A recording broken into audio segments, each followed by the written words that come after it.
I got a little food for thought. If you're doubting the existence of God, it's real simple, really. You're a very smart creature. You're not a dumb creature at all. Do you understand? Because if you are, that's not saying a lot about God. You're made in his likeness and in his image. He doesn't create junk. He doesn't. Do you understand? He's not so far of a God that he's, beyond beyond yourself. Do you understand what I mean? He's a lot closer to being like you than you realize. Okay. Nevertheless, it's one thing to have faith in God and believe in God. It's another thing to know God exists, right? But when you're young, you're given the opportunity. You're not to think what you want, especially in America. Not all people in this world have the freedoms that the great country of America has. We have freedom of ideas, freedom of expression, freedom of religious expression.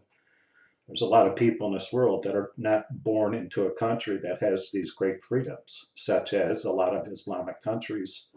Most of their children born in those countries are born right into a religion. They are what I call born into captivity.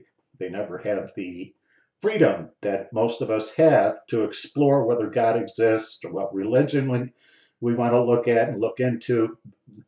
In America, we're very blessed to have the freedom to have free thinking, free critical thinking, too. Do you understand? It's a good thing to be a skeptic when you're young. Do you understand?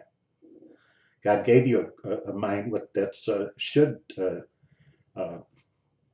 want to know more before you believe something or want to figure out if that's true. Is this true or not? Is someone lying to me? What about this? What about that? You have very critical thinking. That's very good that you have that type of thinking. Okay? But at some point in time, you got to answer the question of, you know, why are we here? What was I born for? Why am I alive? You know, is there a purpose to this life? Who or what created us? Do you understand? Or created me? Those are great questions, and every human being should have the freedom to ask themselves that and freely go on their own exploration of self-discovery and all that. A lot of us in this world don't have that. And I want to make that point again. We don't. So don't take it for granted, is what I'm saying. It's unfortunate a lot of people are held captive to religious regimes, or it's kind of being held captive in a prison.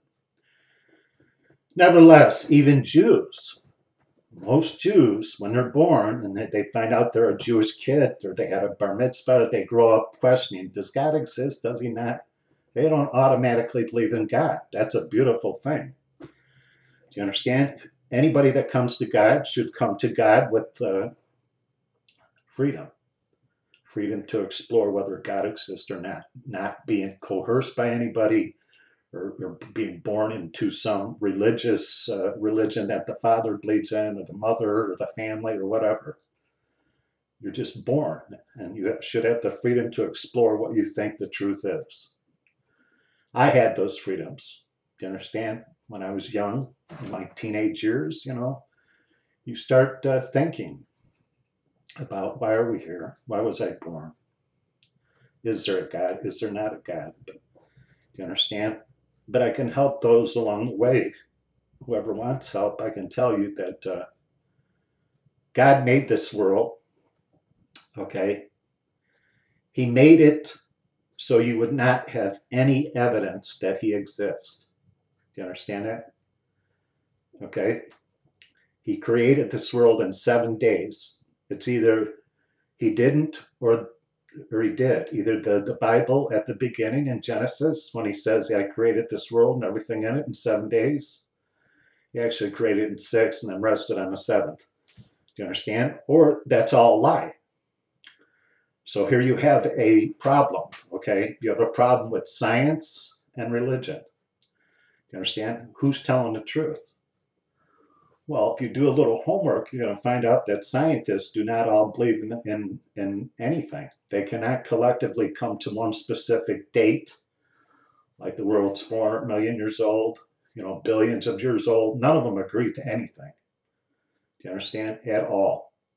So to say that scientists have come up with theories of evolution, the Big Bang Theory, they're nothing but theories. See, that's not a scientific fact. You understand? It's just a theory. Now, there's nothing wrong with science, do you understand, at all. But you have to understand, this is a synthetic world. It's merely created to look like it's years and years and years old. It's made to look like dinosaurs existed. It's made to look like it's millions of years old. Do you understand? God created it that way in 6 days. So you would have to have faith to believe in him. Do you understand what I'm telling you? If there was scientific proof, okay, that God existed, you certainly wouldn't need faith, would you? You understand what I just said? If there was scientific proof that God existed, you certainly wouldn't need faith. You would say, I know he does. These are the scientific facts that God exists. So do you understand what I'm telling you? He created the world in 6 days, but he made the world look like it's millions of years old, okay? Because he had to erase, any clue that would that he existed in this world. Do you understand what I'm trying to tell you? Because if he didn't, you certainly wouldn't need faith to believe in him. You would just need science to come up to the conclusion that he exists. You understand? So it is a synthetic world. What does that mean? I'll give you a more down-to-earth example. I, as a man, can create antique furniture, okay, which I've done before. When I had a little bit of woodworking skills, I'd make a table or I'd make a shelf, and you paint it with what they call crackling, I believe it's called. And you do this process of painting and making the paint crack, and it makes the shelf or whatever piece of furniture, it makes it look like 100 years old. Do you understand? But it was really brand new. So if I, as a man, can create the illusion of something that's old, but it's really new, what in the world do you think God could do? He created the world to make it look old. Do you understand? Scientists are still fumbling around in the dark, do you understand, trying to come up with how this all started. If you look at the Big Bang Theory by Stephen Hawking, even he believes there's a God. Do you understand? He thinks right now, apparently, that the world started by a little bean, which I think is ridiculous. The theory of evolution has got all kinds of holes in it, doesn't hold water. I've said this before in videos. It's like a dog chasing its tail in its theory.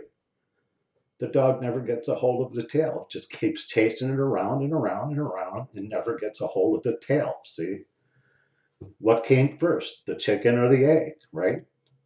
If you keep going back and back and back throughout the evolution, which doesn't, there's other theories in evolution that doesn't hold water. Where are all the missing links? Why have they died off? But the baboon and the chimpanzee and the monkeys are still around, but all the missing links, and there had to be a whole bunch of them, all of those millions and millions of species are gone. Only the monkey exists and the ape and man. That's ridiculous. And to think, why have we stopped at man? If your theory of evolution is worth anything, why have we stopped at man? Why have I, as a man, not evolved into something else? It's ridiculous. It's a ridiculous theory come up with a man, one man, Darwin. And millions of people follow after this one man's theory? Really? How ridiculous is that? It never holds water, you understand? So if it doesn't make sense, pitch it out, delete it. Don't fall for it. It's a bunch of baloney. It's nothing but a theory, see? It's never going to be proven. It's just not. You understand? The Big Bang Theory is, in my opinion, closer to what really took place than theories of evolution. But still, it has its own dilemmas and own problems too. You understand? This idea that the galaxy or the universe is expanding, okay, might have some validity to it, but play the tape backwards. If it's expanding, it had to play the tape backwards. It had to have a starting point. Nevertheless, the Big Bang Theory is nothing more than a theory. I'm going to beat you to the punchline, and I've tried to teach this in the last 10 minutes. This is the synthetic world. It is created. It was created in 6 days. If the God that you believe in can't create this world and everything in it in 6 days, your God's too small for the one I believe in. You understand? Man has great capabilities. I mean, look at the wonders of the world. I mean, look at what man has created. You understand? It's beautiful. But God created man. Okay? So anyway, it's just a little food for thought that if it doesn't make sense, delete it. Okay? You are here for a purpose. Do you understand? And I hope this little food for thought video helps you along your way.